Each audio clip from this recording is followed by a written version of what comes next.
Eu quero saudar mais uma vez a Igreja do Senhor e todos os queridos visitantes que aqui se encontram com a gloriosa graça de Jesus Cristo, o nosso Senhor, desejando que a infinita consolação do Espírito Santo também envolva cada coração e mente aqui em fé salvífica, em fé restauradora, pelo sacrifício que nos foi feito por Jesus Cristo naquele Calvário, o seu sacrifício substitutivo, vicário, onde Jesus Cristo na cruz perdoa todo pecador que se aproxima dele com temor e fé. Que esta noite, você que esteja aqui, venha até ele, que é a fonte de água viva e que sacia a tua sede e que te perdoa os pecados e garante a glória eterna para você.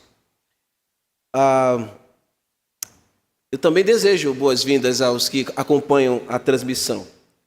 E nós pedimos ao Senhor que tenhamos aqui um bom tempo na meditação da sua palavra. Irmãos, essa noite nós iremos introduzir uma nova série de sermões expositivos. Eu fiquei querendo fugir deste livro, mas chegou a hora, não tem jeito. Agora é o momento de a gente expor a carta aos Romanos. E, curiosamente, irmãos, eu tinha feito o sermão todo e o inimigo... A gente coloca sempre a culpa do inimigo, né? Eu não estou aqui sendo advogado do diabo, não. O sermão sumiu dos meus sistemas. Aí ontem eu não pude nem comer o feijão direito dos irmãos, mas o Senhor me sustentou e me deu graça, porque por amor de vós, para que vocês se alimentem, e amor de mim também, né? Que preciso que me alimente com a palavra dele quando estudo. E pude, mais uma vez, me debruçar na palavra de Deus, e de forma maravilhosa o Senhor me trouxe novamente a mensagem, e aqui estamos para expor a carta aos Romanos pela graça de Jesus. Meus amados, este documento de Romanos, Paulo a Romanos, é um documento magnífico. É um tratado autêntico do Evangelho. Para os irmãos terem ideia, esta carta é tão preciosa na literatura cristã. E ela não somente é preciosa na literatura cristã, a sua preciosidade vai também até a academia. Os estudantes de direito, de ciências políticas, se debruçam há muitos anos já na carta de Paulo aos Romanos, para você ter ideia, muito obrigado, meu filho, da grandeza que é esse texto. Ela não é somente grande por isso, porque os acadêmicos a utilizam, mas é porque o povo de Deus a reconheceu como palavra do Senhor, documento inspirado. Muito antes da academia reconhecer esse valor neste documento, a igreja, ao longo das eras, reconheceu que este documento foi inspirado, é a palavra de Deus. E para os irmãos possuírem mais categorias sobre a influência desta carta, esta carta, irmãos, foi a carta que influenciou diretamente a reforma protestante do século XVI. Já, 31 de outubro, nós estaremos comemorando a reforma protestante. E a carta de Paulo aos Romanos foi um documento, queridos, que influenciou diretamente para isso. Havia um homem chamado Martinho Lutero. Martinho Lutero era um monge agostiniano. O que é isso, um monge agostiniano?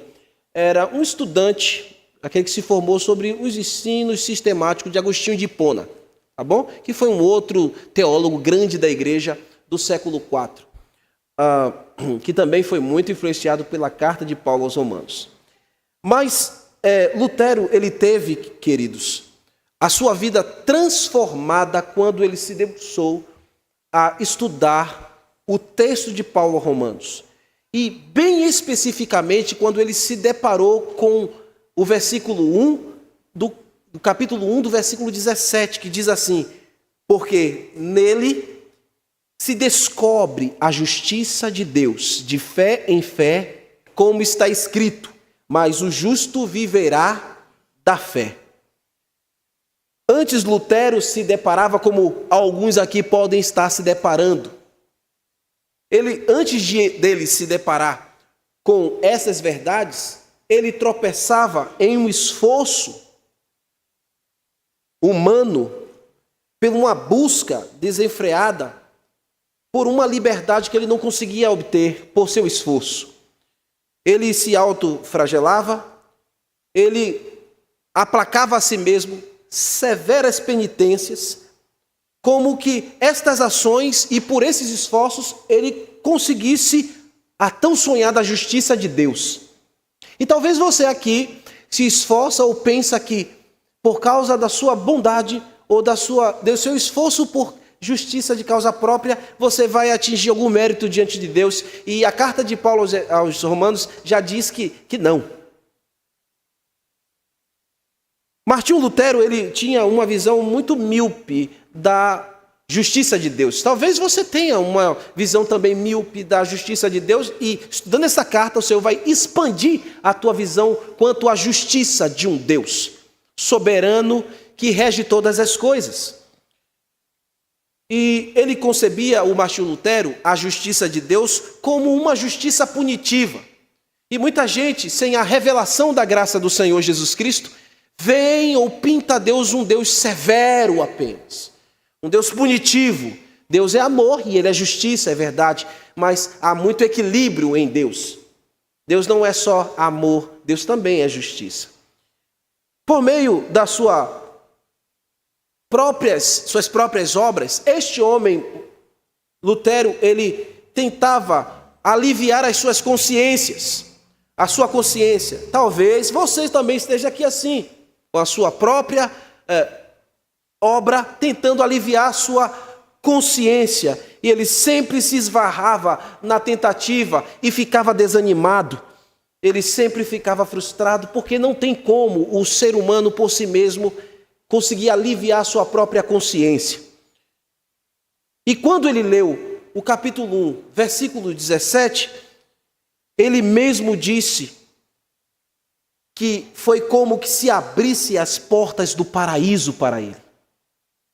Ô irmão e querido ouvinte, eu desejo que Jesus abra as portas do paraíso para muitos que ouvirem as mensagens que nós iremos estudar em Romanos.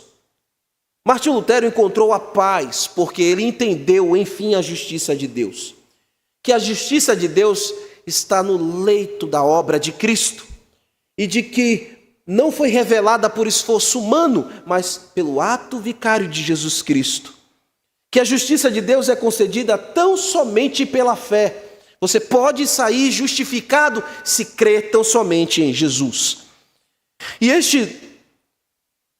este tempo em que Lutero viveu era um tempo muito sombrio. Era um tempo da era cristã onde muitos vendiam a salvação. E não parece ser muito distante da realidade que nós temos hoje. De pessoas que estão mercadejando o evangelho e vendendo falsas curas e um falso pedaço do céu. É verdade que nos tempos de Lutero, assim acontecia. Ali por volta do início do século XV, o Papa João X, ou Leão X, o Papa Leão X, ele autorizou uma grande campanha de vendas de indulgências. E estas vendas de indulgências era para financiar a construção da Basílica de São Pedro lá em Roma. E nesse interim, autorizado pelo Papa João X, surge um outro monge dominicano da Alemanha, chamado Johann Tetzel. O que esse homem fazia? Ele ficou conhecido por viajar entre todos os redutos onde tinha fiéis da Igreja Católica, pregando por toda parte e vendendo as indulgências, títulos de salvação. E o que ele dizia? Ele falava assim que uma moeda cai no cofre e tilinta, uma alma pula, salta do purgatório. O purgatório católico é um lugar reservado para espíritos pagarem penitências. A Igreja Católica ensinou que o sacrifício de Jesus não foi suficiente quando ela estabeleceu o purgatório e as indulgências. Ela dizia que tinha que se pagar para que o fiel vivo não fosse ficar muito tempo neste lugar, neste purgatório, que não existe, irmãos. Ou que o próprio morto fiel, que está neste lugar, para que não ficasse muitas eras ali pagando os pecados que não foram justificados, que heresia. Deveria se pagar grandes somas de dinheiro. E assim vendia-se a fé para financiar a construção de uma basílica. Isso, irmãos, sacudiu as estruturas de muitos homens piedosos. Lutero era um homem já piedoso. Ele já havia se deparado e já havia estudado a carta de Paulo aos Romanos. E ele entendia que aquilo ali era completamente inapropriado.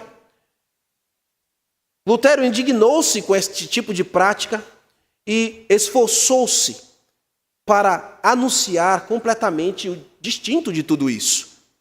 Então, quando chegou o dia 31 de outubro de 1517, ele apregou as suas 95 teses nas portas da Catedral de Wittenberg, e denunciando as indulgências e outras práticas completamente distorcidas da palavra de Deus. E é verdade, ele ganhou uma grande briga com isso, ele teve que fugir, o Senhor deu um grande livramento, mas este homem já começou ali a plantar as primeiras sementes daquilo que séculos à frente, irmãos, entre o século 17 e 18, que é o tempo da pós-reforma, vocês já devem ter se deparado, visto, ouvido algo parecido, aquilo que nós chamamos dos 5 solas, que é somente as Escrituras, somente a fé, somente a graça, somente Cristo e somente a Deus a glória. A carta de Paulo a Romanos, como eu disse, é o tratado magno do Evangelho. Tudo que precisamos saber do Evangelho temos na carta de Paulo aos Romanos. Esta carta, meus irmãos, foi escrita na era cristã entre os anos 55 e o ano 57, quando Paulo estava em sua 3ª viagem missionária. Quantas viagens missionárias Paulo fez? 3. Ele está na sua última viagem missionária. E ele escreve esta carta. Qual é o objetivo de Paulo ao escrever esta carta? O objetivo de Paulo ao escrever esta carta era apresentar as suas credenciais à igreja que se reunia em uma capital do Império Romano, a igreja que se reunia em Roma. Esta igreja não foi fundada por Paulo, curiosamente. Segundo os que estudam a palavra de Deus e aqueles que estudam o Novo Testamento e a história da igreja, há um consenso massivo e majoritário de que esta igreja fundada em Roma, ela nasceu depois do advento do Pentecostes, lá em Atos 2. Lembram que a cidade estava repleta de viajantes e prosélitos? Lembram? A gente está pregando Atos pela manhã.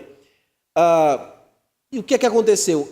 Depois de se converterem, segundo os estudiosos e muitos documentos já estudados a respeito, depois que eles se converteram, se batizaram, retornaram à sua terra natal, a Itália, que nós conhecemos hoje, Roma, e ali eles fundaram a Igreja do Senhor. O desejo de Paulo consistia em ser acolhido por essa igreja, meus irmãos, como um missionário. Paulo era apóstolo missionário. E ele queria ser acolhido por essa igreja como um missionário. E ele, nesse tratado, nesta carta, ele vai entregar àqueles irmãos algumas recomendações escritas, recomendações doutrinárias, como se portar na vida cristã. E também ele aproveita o tratado para apresentar a legitimidade do seu apostolado. Como vocês já sabem, Paulo era sempre perseguido pelos falsos apóstolos e falsos mestres. Isso é uma coisa que você vê em todas as cartas. E qual era o objetivo final de Paulo ao ser enviado como missionário por essa igreja? Chegar em Roma e ser enviado pela igreja de Roma, a igreja do Senhor que estava em Roma, enviado para a Espanha. O desejo de Paulo era pregar a palavra do Senhor na Espanha, que era o reduto final do Império Romano. Porque tudo que se conhecia do Império Romano, Paulo já havia visitado e pregado. Que coisa maravilhosa, né, irmãos? Como missionário, ele já tinha ido em todo o canto que o Império Romano podia abrir as portas para ele. Faltava apenas o reduto final, que é a Espanha, e ele fez esse trabalho missionário. Antes de escrever essa carta, ele passou 20 anos trabalhando itinerantemente. E nós não sabemos se ele conseguiu chegar lá na Espanha. Não há um consenso entre os estudiosos. Alguns dizem que chegou, outros não dizem, não afirmam essa questão. Porém, meus irmãos, de uma forma ou de outra, o que ficou para nós foi este documento riquíssimo, preservado, que temos temas importantíssimos como a justificação, a eleição, depravação total, a doutrina do pecado, responsabilidade humana, o lugar de Israel dentro do plano da salvação. Fala a respeito de como os cristãos devem se portar uns com os outros, relacionamento, como devemos lidar com as autoridades que o Senhor estabeleceu. Fala de como devemos lidar com crentes imaturos. E isso é uma coisa que a gente tem em toda a igreja. Enfim, será uma grande jornada. Nós teremos aqui neste livro maravilhoso. E que Deus conceda a nós muita alegria e disposição para estudá-lo. Amém? Essa é a introdução. Não estou pregando ainda, viu? Vamos ficar de pé e vamos ler a palavra do Senhor? Romanos capítulo 1, versículo 1 ao versículo 7. Será a primeira mensagem na carta de Paulo aos Romanos. O tema desse sermão é: o Evangelho é a mensagem central de Paulo. O Evangelho é a mensagem central de Paulo. Vamos ler a palavra do Senhor.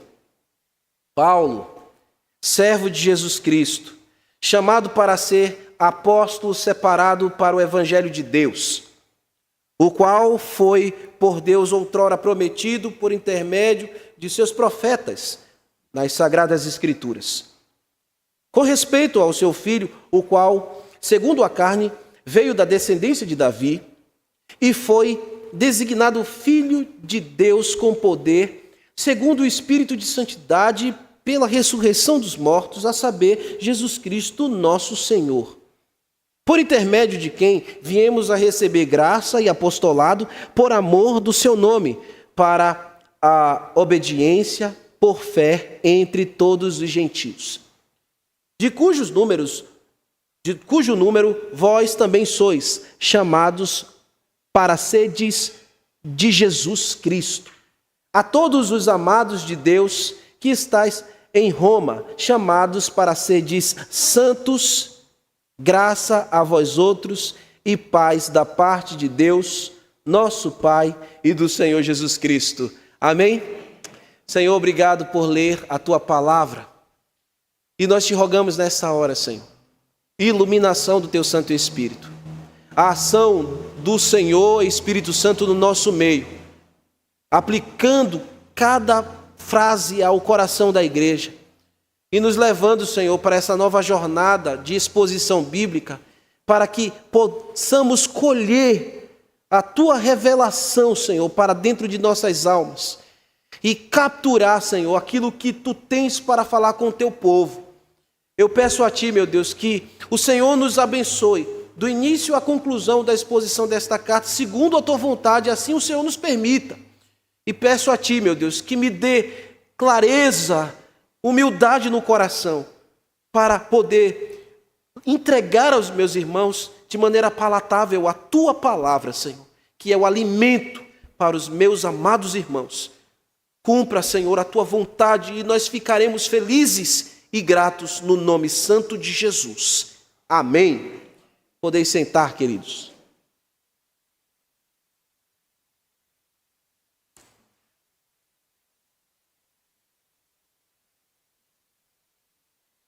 Meus irmãos, os primeiros 7 versículos que nós lemos aqui, ele é o primeiro parágrafo e trata da saudação de Paulo. E é a maior de todas as saudações que Paulo faz em todas as cartas que ele escreveu. É uma saudação riquíssima aqui. É grande e é rica. E nesta saudação, esse escritor sagrado, cujos escritos inspirados, ele já vai começando apresentando as suas credenciais.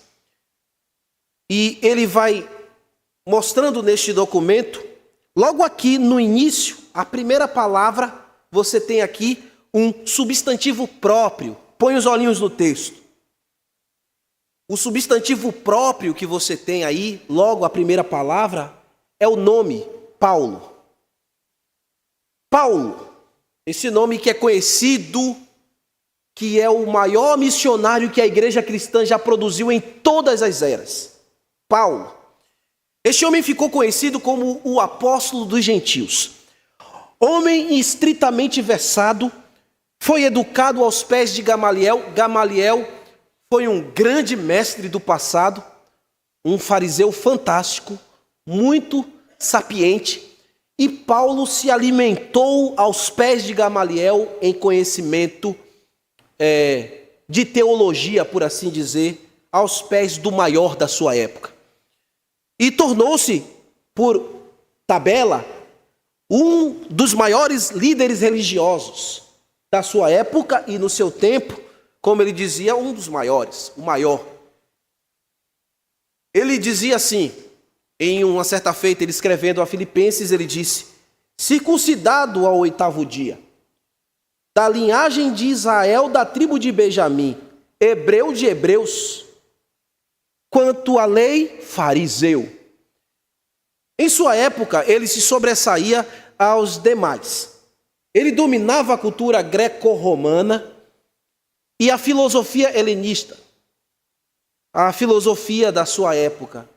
Todo o conhecimento e saber da sua época, Paulo dominava. Costumamos dizer que este Paulo era o homem que transitava entre 3 mundos. O mundo greco-romano, o mundo filosófico, o mundo judeu. Ele era um homem que era versado e dominava estas áreas. E no afã de sua fé, da sua religião, como vimos aqui lá ele falando em Filipenses 3:5, quanto à lei, fariseu, no afã de sua fé, esse homem perseguia a igreja com requinte de perversidade. Lá em Gálatas ele falou: porque já ouvistes qual foi antigamente a minha conduta do judaísmo, como sobremaneira perseguia a igreja e a assolava. Eu perseguia e assolava a igreja. E na minha nação excedia em judaísmo, em conhecimento da lei, a muitos da minha idade, sendo extremamente zeloso das tradições dos meus pais, das tradições dos judeus. E em uma dessas incursões que ele fazia para lançar crentes em prisão, e ele compactuava com a morte de muitos dos nossos irmãos, vocês sabem o que aconteceu. Quando ele pediu carta às autoridades de Jerusalém, às autoridades religiosas de Jerusalém, para lançar em prisão tanto homem quanto as mulheres. Ele confirma isso lá em Atos capítulo 22. E quando ele estava a caminho de Damasco, os irmãos sabem o que aconteceu. O Senhor brilhou a sua luz sobre ele, o derrubou por terra, e este homem teve a sua vida completamente transformada. O Saulo fariseu, perseguidor da igreja, passou a ser conhecido como Paulo, o apóstolo dos gentios. Mas é importante destacar aqui para você, eu usei a expressão Saulo fariseu, agora apóstolo dos gentios. É importante destacar, lá em Atos você vê essas duas nomenclaturas. Começa chamando de Saulo, depois você vai ver desembocando para Paulo. Mas por que isso? Paulo e Saulo são os mesmos nomes. porque Saulo é a forma hebraica de chamar Paulo. Na verdade, Saulo é uma forma aportuguesada para nós da expressão hebraica Saus, aquele nome que foi dado ao primeiro rei de Israel. O nome Saulo ou Saul, vamos dizer Saul, significa aquele que é pedido, aquele que foi aclamado, que foi solicitado. E Paulo, meus irmãos, o nome Paulo já não é uma expressão da língua hebraica, é uma expressão da língua grega. Então, Paulos, o que é que significa o nome Paulos para um grego? É o mesmo nome do lado hebraico, mas para o grego, Paulo significa pequeno, humilde, aquele que é de baixa estatura. É por isso que algumas pessoas dizem que ele era baixinho, carequinha, essas coisas, mas se era de fato ou não, o fato é que ele foi feito pequeno. Lá em Filipenses capítulo 3, versículo 7 e 8, não precisa ir não, mostra que este homem que era grande, que foi pedido, e que possuía todas essas credenciais antigas, ele considerou tudo isso como nada.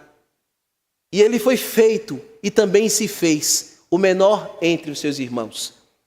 E ele diz, mas para mim, lá em Filipenses, o que era ganho, eu reputei por perda, por Cristo. E na verdade considero também tudo como refúgio, como lixo, para ganhar a Cristo e ser achado nele. Não tenho justiça própria que vem da lei, mas a que pela fé em Cristo, a saber, a justiça que vem de Deus pela fé. Paulo considerou tudo nada para ganhar tudo em Jesus Cristo. Eu lembro das palavras de Jesus, que ele dizia que aquele que quisesse ser grande no seu reino, tinha que ser o menor de todos. Vocês lembram disso? Lembram ou não lembram, irmãos? Aquele que quiser ser o maior entre os seus irmãos, sirva, seja o menor de todos, seja servo. E é isso mesmo que ele vai dizer aqui na continuidade da sua saudação, como parte de sua credencial. Olhinhos, olha o que ele diz. Paulo, servo de Jesus Cristo. Ele é servo de Jesus Cristo. A expressão servo aqui, os irmãos já devem bem saber, é a palavra grega doulos, que quer dizer escravo. Paulo é um escravo. Ele é escravo não de qualquer senhor, ele é escravo de Jesus Cristo. Agora, esse conceito de escravidão, ao mesmo tempo que era comum na época em que Paulo vivia, para Paulo seria ainda admissível. Paulo é um cidadão romano. Era um insulto para qualquer romano ser comparado a um escravo ou ser chamado de escravo. Na condição cultural em que aquele povo se encontrava, era impossível que um romano se tornasse escravo. A condição de Roma era ao contrário, irmãos. Roma era quem escravizava. Roma era quem colocava em prisão. Roma é quem subjugava. Vocês terem ideia da situação real e social da época, no primeiro século, no tempo em que Paulo escreveu essa carta, a capital romana, ela possuía 1/3 dos seus habitantes. 1/3 dos seus habitantes era de escravos. Ou seja, uma probabilidade entre 250 a 300 mil habitantes na cidade de Roma eram escravos. E onde é que esses escravos estavam dentro dessa sociedade? Era comum em todo o império isso. Mas onde é que eles estavam dentro dessa sociedade? Eles estavam nas famílias, servindo as famílias. Eles estavam presentes nos comércios. Eles estavam nos negócios, nas construções de palácios, servindo nos palácios ou em edificações, construindo edificações, pavimentando calçamentos, ruas. Lembra daquela frase? Todos os caminhos levam para Roma, quem tem boca vai em Roma, aquela coisa assim. Essas estradas eram abertas pelos escravos. Você pensa que era um romano que cavava buraco? ou desbravava eram os escravos, mas era algo muito comum na sua época. Para aumentar aí a expectativa de vocês, no império em si, esses números cresceriam e extrapolariam. Seria mais ou menos entre 1/4 a 1/5 da população de todo o império, que ultrapassaria mais de 60 milhões de escravos. Imagine, irmãos. Era algo muito comum naquela época. Hoje, escravo é uma coisa completamente fora de uma realidade social, não é verdade? Por isso que você não vê o texto aí dizendo Paulo, escravo de Jesus. Colocado servo para ficar mais palatável para o ouvinte, para o leitor. Mas ele quer dizer aqui que ele é escravo mesmo. Ele é escravo, sou escravo e escravo de Jesus. Paulo é escravo do Senhor. Em outras palavras, ele está dizendo, eu coloquei a minha vida em pleno serviço e debaixo do senhorio de Jesus Cristo. E é assim que eu e você devemos fazer. Eu e você devemos nos enxergar como escravos, escravos de Jesus. E colocar a nossa vida, desde cedo, desde o mais novo ao mais velho ouvinte aqui, debaixo do senhorio de Jesus. Nós somos escravos de Jesus e estamos ao seu serviço. E um escravo tem escolha, irmãos? Tem escolha? Não tem. O nosso dever é servir ao nosso Senhor. Um escravo não tem opção. Paulo está dizendo, eu me coloquei debaixo desta autoridade de Cristo e eu me coloquei a serviço pleno dele. Sem opção, sem escolha, e eu irei aonde ele, o meu Senhor, quiser me levar. Aonde ele falar que eu deva ir, eu irei. Aonde ele falar que eu não posso ir, eu não irei. Um servo de Cristo faz isso. Aquele que rendeu toda a sua vontade faz isso. Aonde é que está os teus passos? Aonde é que você se encontra hoje? Onde é que está o caminho que você tem tomado? Significa que você está debaixo do senhorio de Cristo ou você está seguindo somente o fluxo do seu coração? Enganoso coração e perverso coração. Você já se esqueceu que você pertence a Jesus e que você é servo dele, serva dele? As escolhas que você está fazendo hoje, está debaixo do senhorio de Jesus Cristo ou está debaixo da sua vontade? As opções que você está fazendo hoje, segue a vontade daquele que te chamou para ser seu escravo ou você está fazendo a sua própria vontade? Porque eu decidi ser escravo de Jesus. E muitos aqui também. Eu quero crer que todos. Mas você que está tomando um caminho distante, uma forma de vida estranha de viver, incompatível com a fé cristã, você está provando que você ainda não é um escravo de Jesus. E você precisa se arrepender e se colocar debaixo do senhorio dele, para que você possa exultar e se alegrar, porque um servo de Jesus Cristo serve com uma alegria e com amor. De fato vai ter momentos difíceis, como a gente vê na história de Paulo, mas o Senhor sustenta, o Senhor protege, o Senhor guarda. Qual é o caminho que você tem trilhado? Você é escravo de Cristo ou escravo do diabo? Escravo da sua própria vontade, escravo do pecado? Jesus Cristo nos libertou do pecado e nos fez seu escravo, servos dele. Então, por favor, jovem, adolescente, homem, mulher, idoso, filho, filha, marido, esposa, de quem você é servo? Seja servo de Jesus Cristo, como Paulo está dizendo, é a minha credencial, essa tem que ser a tua credencial também. Agora ele diz aqui, chamado para ser apóstolo. Apóstolo, o termo aqui é enviado, aquele que foi enviado, o termo grego apóstolos. Aquele que foi enviado, delegado para comunicar uma mensagem. O termo apóstolos aqui, no grego, comunica essa realidade. Alguém que é um representante legal, um servo de Cristo, tem um lugar certo para estar, um lugar certo para ir, porque aonde ele vai, ele representa Jesus. Aonde ele vai, as pessoas perguntam pelo seu mestre, pelo seu Senhor. E você quer saber, se você estiver envolvido no pecado, é o teu mestre, o teu Senhor que você está maldizendo e abrindo margem para falarem mal do seu Senhor. Ele foi enviado como apóstolo, alguém que representa legitimamente alguém, no caso aqui é Jesus Cristo. Ele não se fez apóstolo, ele não foi por si mesmo, ele foi chamado para ser apóstolo, separado para ser apóstolo. Paulo também está aqui com essa expressão, dando já uma carteirada e dizendo: eu sou apóstolo legítimo de Jesus. Eu faço parte daquele colegiado que o Senhor separou para pregar o Evangelho. E em sequência ele vai dizer: chamado por Cristo para a função, separado para o Evangelho. Ele foi enviado, separado como servo para o Evangelho. A expressão separado aqui é a palavra grega aphorizo,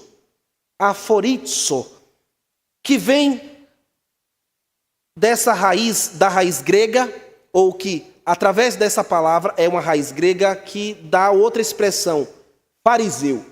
É dessa palavra, aphorizo, que surge do grego a expressão que conhecemos, fariseu. O termo fariseu é separado. Mas o que ele está dizendo aqui é que ele não foi separado por Deus para ser alguém partidário, sectário. Ele não foi separado por Deus para defender um grupinho apenas de religiosos.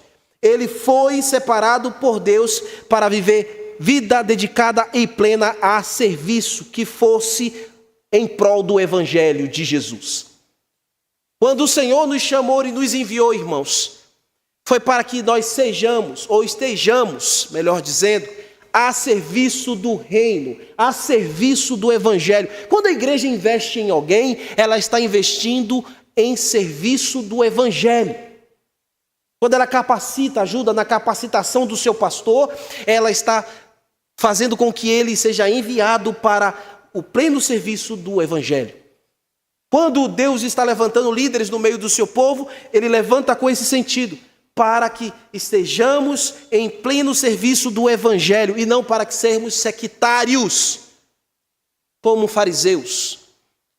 Não para sermos um grupinho fechado, isolados com dogmas humanos, mas para vivermos em pleno serviço do Senhor. E essa credencial é nossa também, meus irmãos.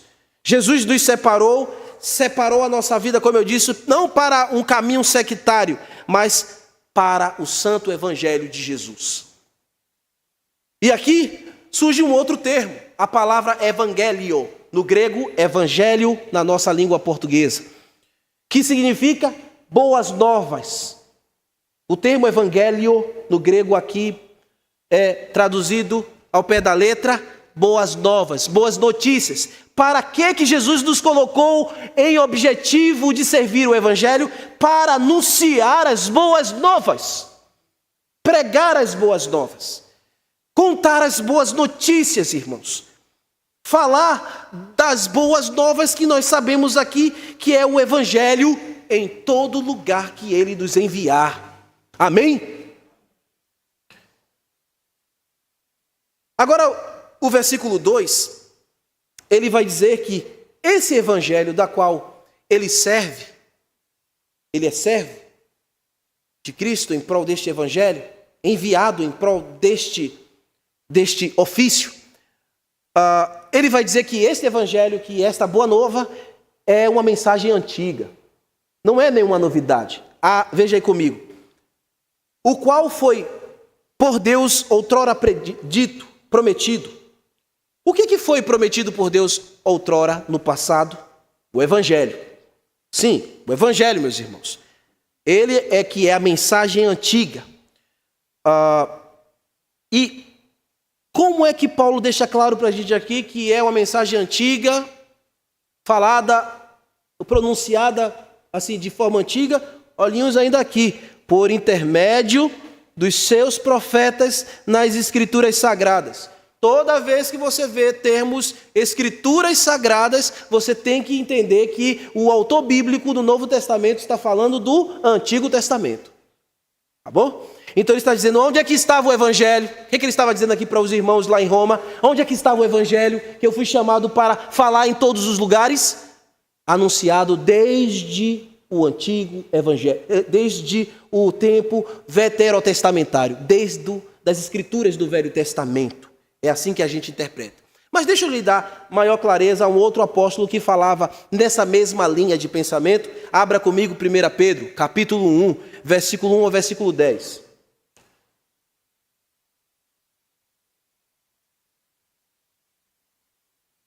Capítulo 1, versículo 10, ao versículo 12. 1 Pedro, capítulo 1, verso 10 ao verso 12. Foi a respeito desta salvação que os profetas indagaram e inquiriram, os quais profetizaram acerca da graça a vós outros destinada, investigando atentamente qual a ocasião ou qual as circunstâncias oportunas indicadas pelo Espírito de Cristo que neles estavam, ao dar de antemão testemunho sobre os sofrimentos referentes a Cristo e sobre as glórias que os seguiam. A eles foi revelado que, não para si mesmo, mas para vós outros, ministravam as coisas que agora vos foram anunciadas por aqueles que, pelo Espírito Santo, que veio do céu, vos pregam o Evangelho, coisa que os anjos anelam para escutar. Irmãos, essa mensagem é antiga, os profetas já estavam inquirindo quem é esse Messias, quem é esse prometido, quem é esse descendente. E eles pregavam, eles anunciavam já esse mistério. Quem é esse que vai morrer e que vai voltar da morte? Quem é esse que vai reinar para sempre? Nós sabemos que é Jesus Cristo. O Evangelho deixou isso claro para nós no Novo Testamento, na sua manifestação. Agora aqui no versículo 3 e 4, o apóstolo ele vai dar testemunho da natureza divina e da natureza humana de Jesus Cristo, aquele que era anunciado desde a antiguidade. Ele começa falando a respeito da natureza divina, nos seguintes termos. É tão gostoso a pregação expositiva, porque a gente sempre volta a algumas coisas, e isso é bom porque ela fixa na nossa mente e a gente vai expandindo, irmãos. Ele começa as primeiras palavras aqui do verso 3, com respeito ao filho. Eu já disse para vocês que a expressão filho, ela comunica a ideia de mesma natureza. Ele está dizendo aqui que o filho, Jesus, ele possui a mesma substância. Ele é coeterno com o Pai. Ele é coexistente, consubstancial. Quando ele está escrevendo na sua redação ali, na sua saudação, ele faz questão de comunicar isso. Que o Filho, ele é divino, ele é eterno. Então quem lia isso, dentro daquela teologia expandida naquela época, eles já refletiam sobre isso. Eles entendiam, Jesus Cristo é a mesma natureza do Pai. Jesus Cristo é a mesma natureza do Espírito Santo. É Deus único, trino Deus. Esse é o mistério da Trindade. 3 pessoas distintas, um só Deus. Ele é Deus, ele é divino. O Evangelho é a mensagem do Filho de Deus. É aquele que eternamente foi gerado. Eternamente foi gerado por quê? Porque nunca houve um tempo em que ele não existiu. Ele é eternamente gerado porque desde eternidade a eternidade ele é. Ele não passou a existir em um ponto na eternidade, porque a eternidade não tem tempo. Ele é eterno. Ele foi, é e sempre será o nosso Senhor, o Deus desta igreja, o Deus da sua vida. Agora ele vai falar da natureza humana. Ele segue aqui. O qual, segundo a carne, veio da descendência de Davi. O mesmo ser divino é o mesmo ser humano. Ou seja, aquilo que a gente fala sempre, aquela máxima, verdadeiramente homem, verdadeiramente Deus. É a união das duas naturezas.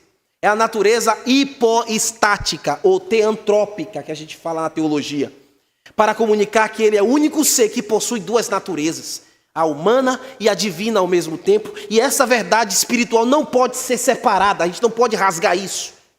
Ele é Deus, homem, homem, Deus. Paulo está afirmando que esse Filho de Deus, quando no seu estágio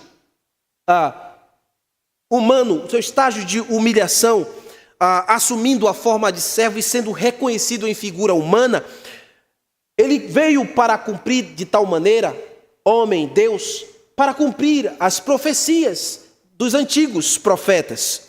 Ele nasceu judeu, descendente do trono de Davi. Ele é a raiz de Jessé que o profeta Isaías falou. Ele é aquele que nasceria de uma virgem, descendente de Davi.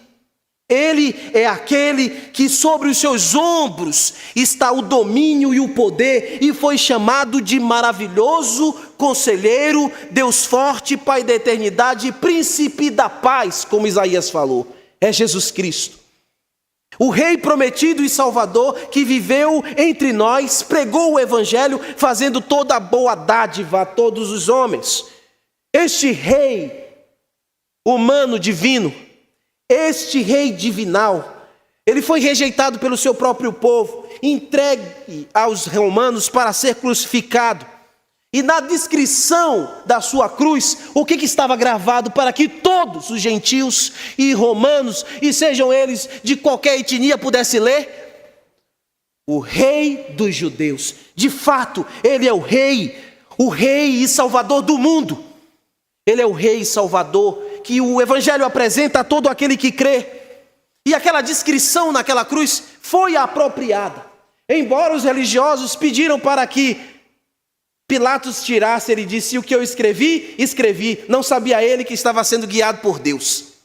Porque é o Rei crucificado que dá vida a todos aquele que o recebe. E faz a todo aquele que crê seu súdito, seu escravo, seu servo fiel. O Rei na cruz entregando a vida pelos seus servos, pelos seus escravos. Só o Evangelho pode entregar uma maravilha dessa. E aqui no versículo 4, Paulo vai dizer que o Espírito Santo, ao trazer Jesus de volta à vida, foi prova cabal para que não ficasse dúvida nenhuma de que ele é divino. Esse é o versículo mais difícil desse parágrafo. Vamos com calma para que você entenda direitinho aqui, tá bom? Eu não quero ser técnico, mas eu preciso explicar algumas coisas aqui direitinho para você. Está assim no verso 4, olhinhos no texto. E foi designado Filho de Deus. A primeira leitura parece que ele foi designado Filho de Deus a posteriori. Uma leitura desatenta. E foi designado Filho de Deus com poder, segundo o Espírito de Santidade. Na versão Almeida Revista Atualizada fica mais complicada ainda, porque está Espírito de Santidade com letra minúscula. Pela ressurreição dos mortos, a saber, Jesus Cristo nosso Senhor. Essa expressão designado é muito importante aqui para a gente fazer a interpretação coerente do texto, meus irmãos. Aos leitores fazerem a interpretação coerente.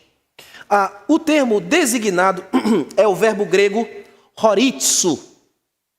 É o verbo grego horitzo, traduzido para nós como designado. A expressão horitzo, o que significa horitzo no grego? Algo ou alguém declarado publicamente, demonstrado com evidências incontestáveis. Então, horitzo é muito importante aqui, designado.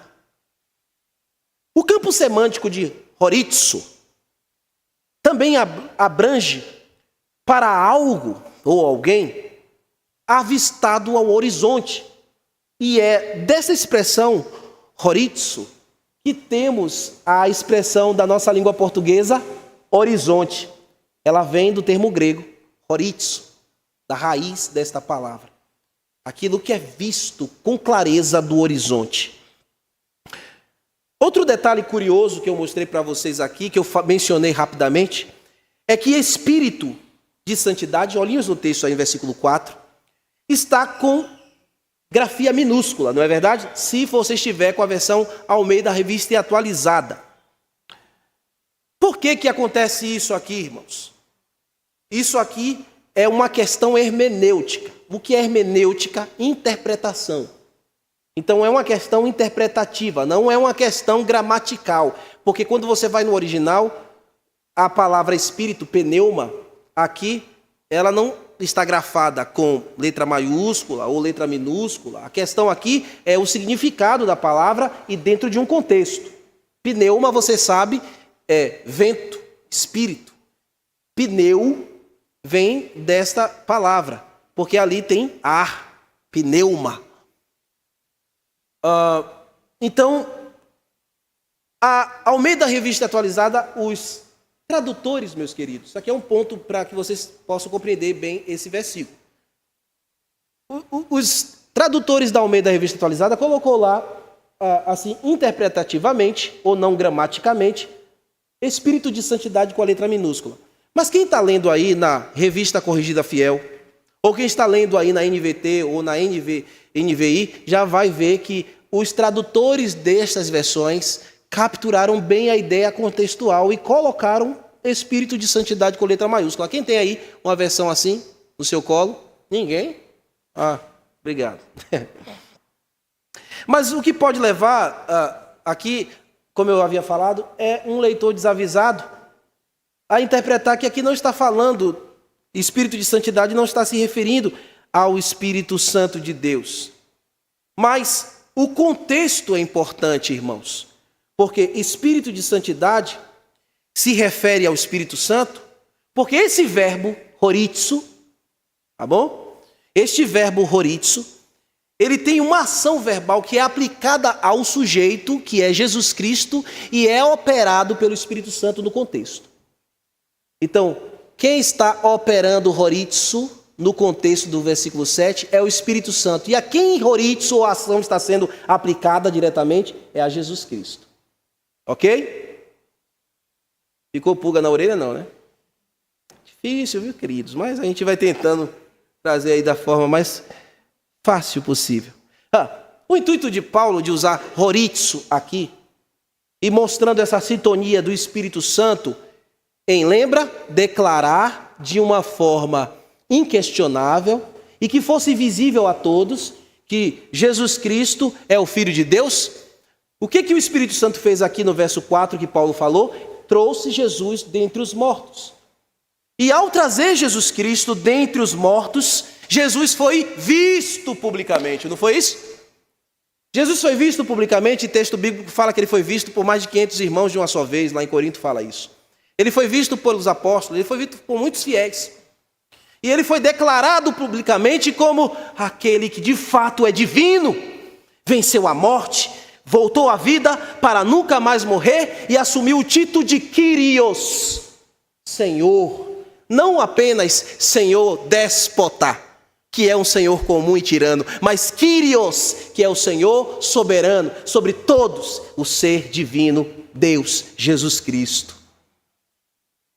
Agora aqui no versículo 5, Paulo vai afirmar que Jesus Cristo, o nosso Senhor, foi Ele quem concedeu a graça da vocação do ministério na vida deste escritor, deste servo Paulo, e ele dá mais substância com relação à sua dedicação objetiva no seu trabalho. Ele diz assim no verso 5, por intermédio de quem? Leia-se aqui essa expressão quem, as últimas palavras do verso anterior, ou seja, por intermédio de Jesus Cristo, o nosso Senhor. Por intermédio de quem, ou de Jesus Cristo, nosso Senhor, viemos a receber o apostolado por amor, e viemos receber graça e apostolado por amor no seu nome. Graça e apostolado. Duas grandes bênçãos que ele está dizendo aqui que pertencem também à sua credencial. No exercício da sua vocação, só foi possível, Paulo está dizendo, porque ele recebeu antes de Jesus graça. Por que é possível um servo de Deus servi-lo com inteireza de coração, porque Deus antes lhe dá a sua graça. Ele dá a graça de Jesus a você. Ele dá a graça de Jesus, meu irmão, para você ser um bom profissional. Você sabia que a graça também te alcança nisso? Para você ser um bom professor, um bom médico, um bom executor do ofício que você faz, é a graça de Jesus que nos alcança.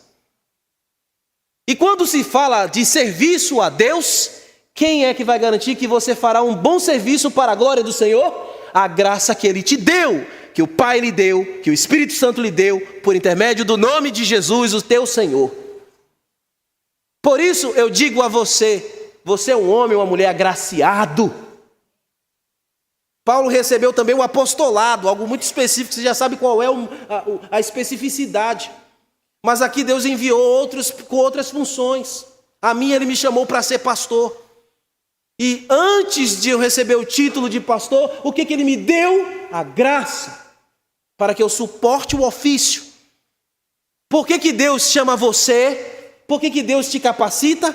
Ele lhe deu o seu espírito, Ele lhe deu a graça, para que você cumpra para a glória dEle o ofício no reino do Senhor. Amém? Esperava ouvir um amém aqui da igreja. Não tem medo de dizer amém não, viu?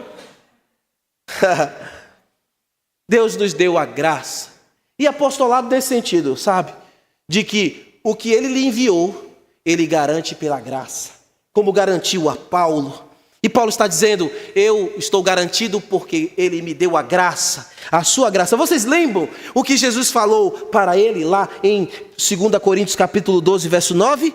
A minha graça te basta, porque o meu poder se aperfeiçoa na tua fraqueza. Quando você, querido irmão, pensar em parar ou achar-se incapaz de fazer a obra do Senhor, você que já foi chamado por Ele, lembre da graça que lhe sustenta.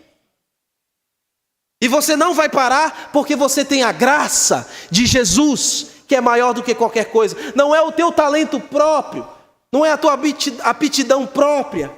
Todo domingo eu me vejo incapaz de pregar. Amém, e que eu continue assim até o final. Eu tremo, eu choro, eu falo com Deus. E quando essa pregação sumiu, Carlos chegou lá, não foi, Carlos? Eu já estava chorando lá, Carlos me pegou chorando na sala, no gabinete. Ele, calma, pastor, que vai dar tudo certo. Eu disse, amém. Aí depois no finalzinho, lá na festinha que a gente estava, deu certo, meu filho, deu certo. Deus foi misericordioso. Que foi isso? Graça. Que quando uma mensagem foi embora, eu disse, não vai dar mais tempo, quantas horas eu perco para fazer uma... Eu me aplico, né? Para fazer uma mensagem, como é que eu vou escrever tudo de novo? Aí eu parei e lembrei, Senhor, é a tua graça. Se eu ficar pensando que é a minha força, eu vou derreter aqui. Então eu tenho que me sustentar na tua graça. A graça nos sustenta, meus irmãos. A graça te sustenta. A graça lhe confirma. Ela confirma o teu serviço ao Senhor.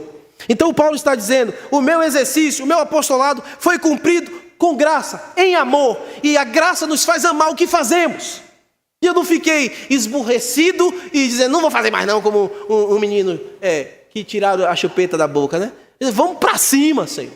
Vamos para cima. E vai dar certo, como o Carlos falou. E deu, graças a Deus.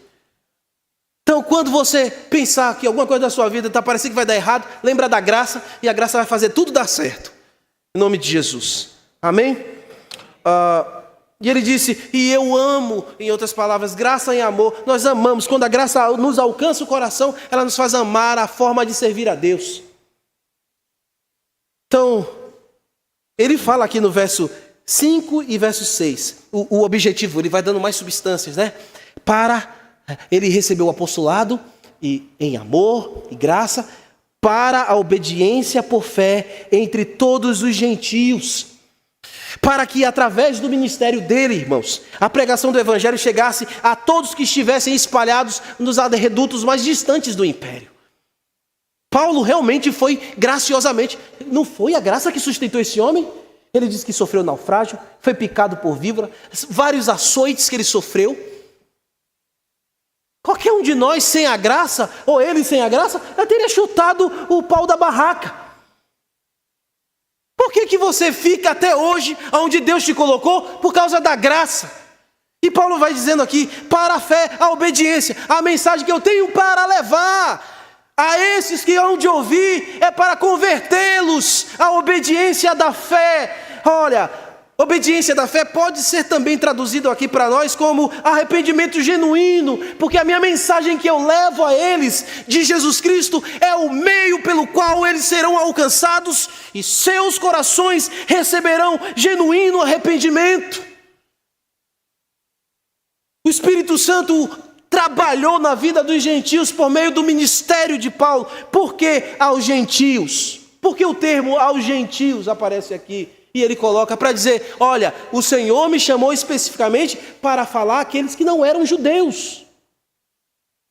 Por isso que vocês sabem e ouviram falar que eu estou em todo canto. Sabe o que falaram lá em Atos? Falaram que Paulo estava fazendo? Colocando o mundo de ponta cabeça. Fazendo o mundo virar de cabeça para baixo, pregando o evangelho. A graça sustentando, irmãos. É isso que ele quer de nós.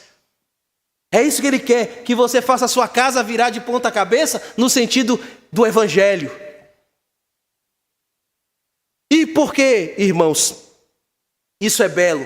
É belo porque percebemos aqui que nessa saudação paulina, apesar dele, Paulo, não houvesse plantado aquela igreja, ou que aqueles irmãos fossem frutos da sua pregação direta, Paulo fez questão de conectá-los a essa mesma verdade espiritual, e ao mesmo tempo ele está se conectando com eles também. No verso 6, veja aí, de cujo números sois vós, sois também vós, vocês também são resultados da mesma mensagem que eu prego.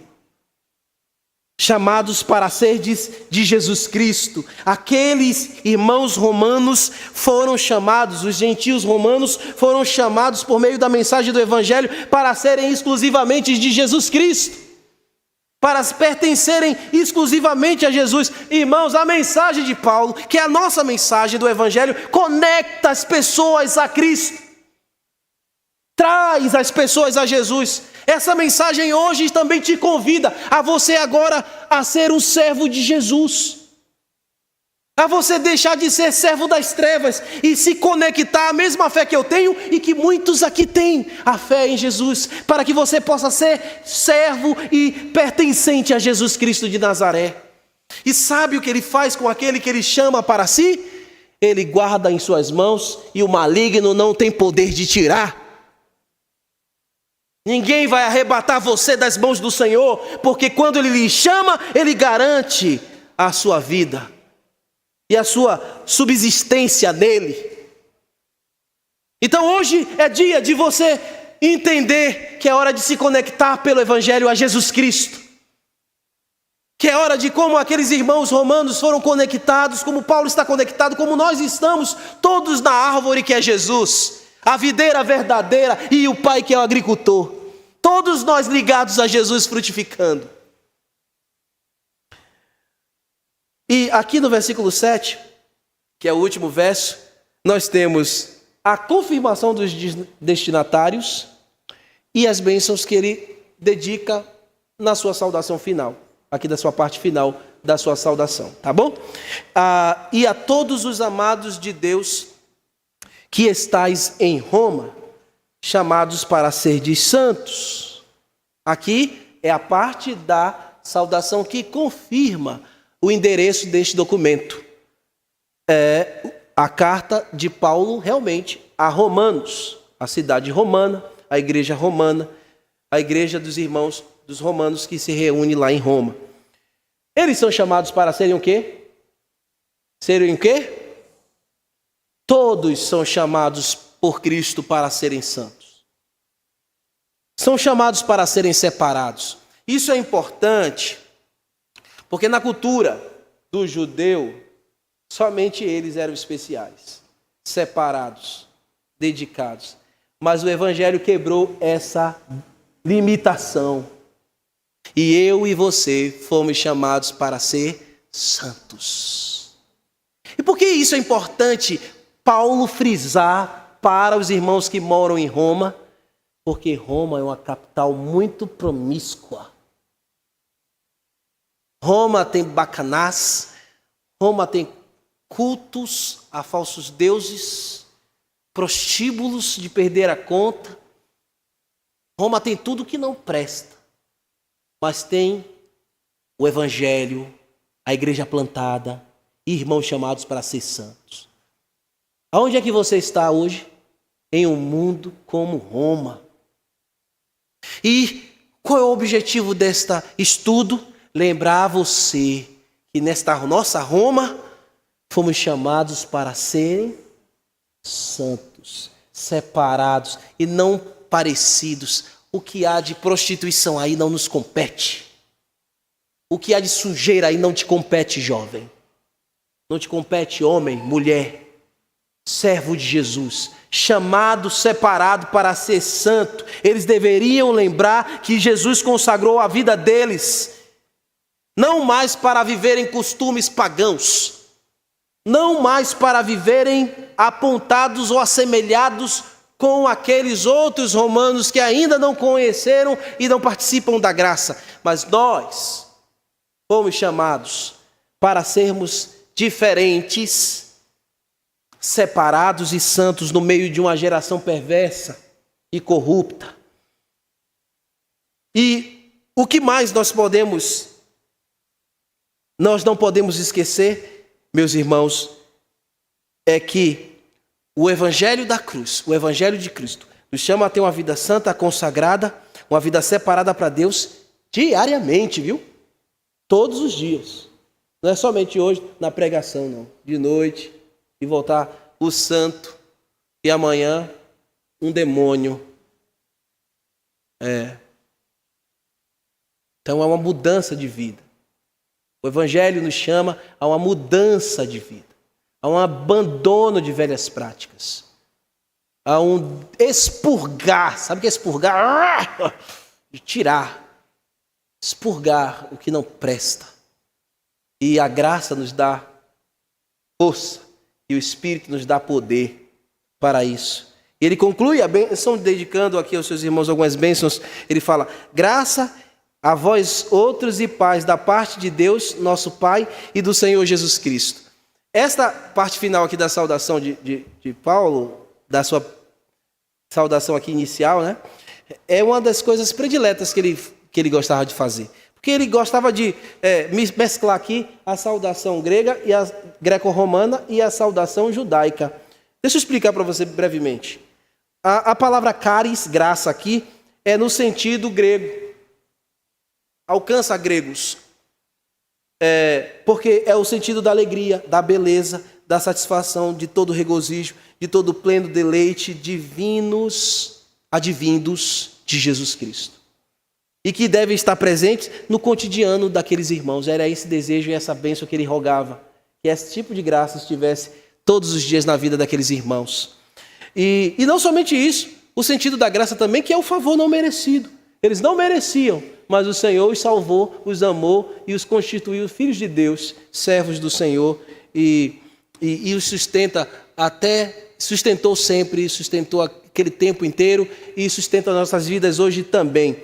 E a expressão paz, que é o termo shalom, shalom, que é o termo hebraico, shalom, que é a paz que procede de Deus, que alcança a nossa alma, a paz que excede o entendimento, que guarda as nossas mentes em Cristo Jesus, a paz que aplacou a nossa ira e nos apaziguou com Deus, aplacou a ira de Deus, na verdade, e nos apaziguou com Ele mesmo, a paz de Cristo que procede dele, que nos traz calmaria ao nosso interior, mesmo quando estamos envolvidos em guerras.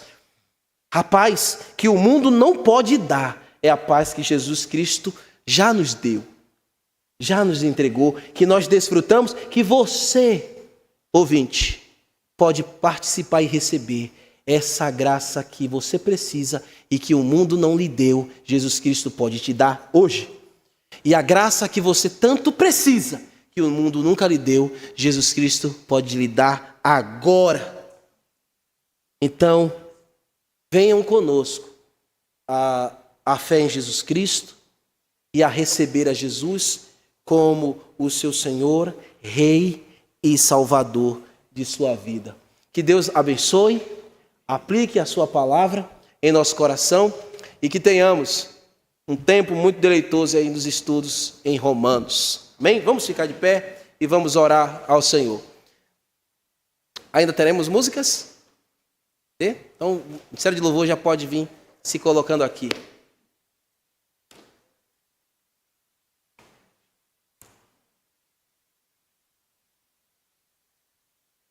Obrigado, Senhor, pela exposição da Tua palavra, pela introdução nesta carta de Paulo a Romanos. E te agradecemos. Aplica, Senhor, estas verdades em nosso coração. Que a mensagem do Evangelho, sempre pregada por este grande pregador, missionário e apóstolo das Escrituras Sagradas, seja a nossa mensagem. Suas credenciais sejam as nossas também, Senhor. E que o seu Deus, o seu Senhor e Rei, que é o Senhor, o Rei, Salvador e que é soberano em nossas vidas, também possa ser para a vida de alguns que aqui estão e me ouvindo pela transmissão ou presencialmente, que se rendam a Jesus e se entreguem a Ele para que possam desfrutar da graça e da paz do Senhor. Aplica, Senhor, Tua palavra e nós te bendiremos no nome de Jesus. Amém.